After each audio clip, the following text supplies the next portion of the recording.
Welcome back to Story Mode. After owning a video game shop in the 90s, selling video games from home countless times, I was prepared to put my hat in the ring one more time. This time, selling Xbox 360's in 2005 that were near impossible to get.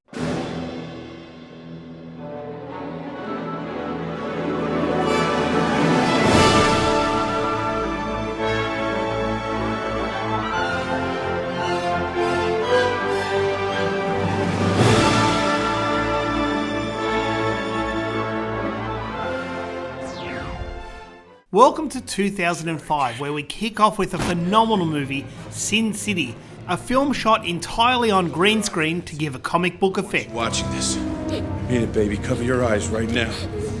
Well, I have 5 top movies for 2005, and number 5 is Peter Jackson's King Kong.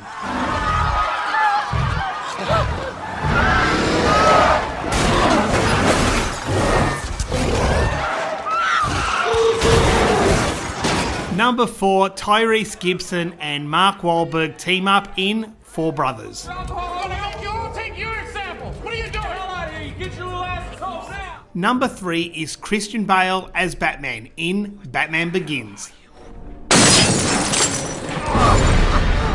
I'm Batman.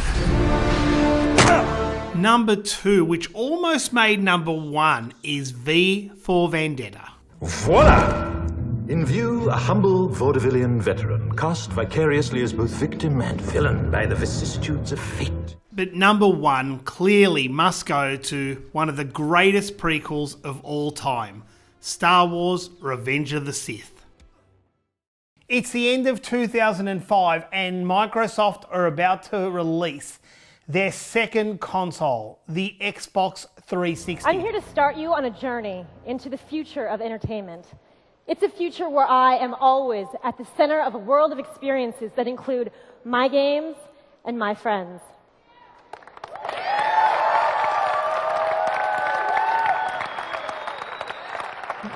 This is my Xbox 360. It's here and it's on.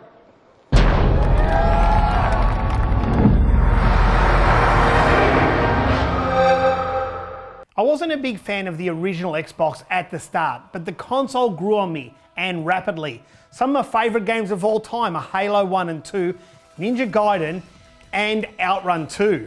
But of that generation, I think PlayStation 2 and Dreamcast were still my favourites. Anyway, back to Xbox 360. The console wasn't going to be launched in Australia until March 2006, and I thought it might be a very good opportunity to import Xbox 360 from US and Japan and sell them here. At this time it wasn't out yet, but there was so much news about the Xbox 360. It was going to be next level graphics and Xbox Live was going to be phenomenal and you just had to own one. Tonight, I'm going to show you a world of games that are fueled by high-definition graphics and sound. A world powered by a new generation of video games, inspired by human creativity and driven by human energy. It is a world where our partners will create unbelievable game experiences that will transform the very idea of entertainment. I was ready, not just to own one for myself, but to bring them in and sell them in Australia. I had 2 reasons. 1, Australia weren't going to get the Xbox until the 23rd of March 2006. In other words, 4 months later. And 2, it would help me purchase my Xbox 360 for almost nothing if I bought enough quantities. Like I've done many times before, I placed an ad in the local paper and on the internet. I was reaching out to forums and to see who would want one. And well, it wasn't too good there, but I did have at least 10 orders within a couple of weeks. I had a contact in the US who could secure 12 of them, and that was maximum. Unfortunately, they were pre-selling out there like crazy. Luckily, I had a couple of contacts in Hong Kong. One of them, the famous Lick Sang. I waited to see if the interest would build, and within 2 weeks, I had 50 pre-orders. These are just people in Australia, and I'm just some little backyarder selling imported consoles. I couldn't believe how good it was going. I'm surprised the customers never complained that the console is going to be the Japanese version, because I didn't know then if games will be in English or pure Japanese, but they didn't seem to care. They just wanted the console. A few weeks went by and it's the 11th of December 2005. A post van pulled up outside my house. I ran out and guess what it was? Yes, it was the 12 Xbox 360s from the US. I got the box, well, it was in a few boxes, took them inside and opened up all 12 boxes. It was such a sight to see. Of course, I plugged in mine straight away while calling the customers to come and pick up their Xboxes. When I turned my Xbox on, I was greeted with the Xbox startup screen and then my favorite user interface of all time, the blades. I love the system already. I haven't even played a game. I made a username for myself, Job Hopkins, and I was in heaven.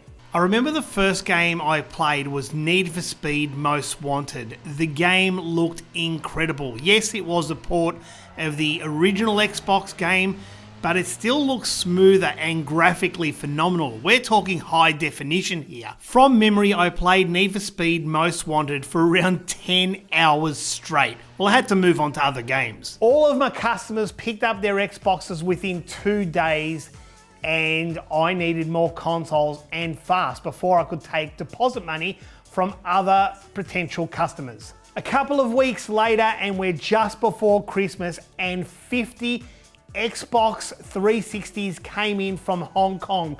You couldn't believe how crazy my house was. There was like 10 people at once, one stage, picking up Xbox 360s and talking to each other. It was an incredible time to be alive. Games started coming out, and I have to say, from memory, around that launch time, the biggest two sellers I was selling was Dead or Alive 4.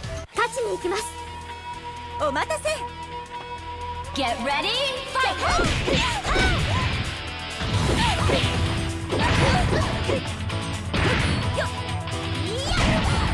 And Perfect Dark Zero. That is one of my favorite Xbox 360 games of all time.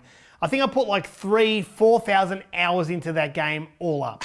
Capture the flag! Flag drop! After a few months, I sold just over 200 Xbox 360s. That's obviously the Japanese version. And of course, there was the lucky 11 who picked up the US model on release. Things really slowed down once the Xbox 360 was released here. And unfortunately for me, it came to a screaming halt. Oh well, it was good while it lasted. In the meantime, the estate from my grandfather's will had settled, meaning Mandy and I had to now start a mortgage. This also meant I had to cut assets to put a bigger deposit in so our loan wouldn't be as much. Mandy and I also had a choice. Do we stay in the house we're in, or another house that my grandfather owned? A house in the rural areas. In fact, it was in the middle of nowhere. And I was a city boy, so I'm not picking that house. In the meantime, Mandy and I had to sell assets to make the deposit for the bank. Well, as you can guess, the Skyline R34 was the first car to go. It was a real shame because I put so much work into it, but I still kept my R33 GTR. I drained the oil and put a sheet over my R33 GTR so I'd never sell it. It was just basically in storage, still at my grandmother's house. And my normal daily driver was the Honda NSX. Well, we had a mortgage now, and this meant no more stuffing around. I needed a real job and no more business ventures. Drop that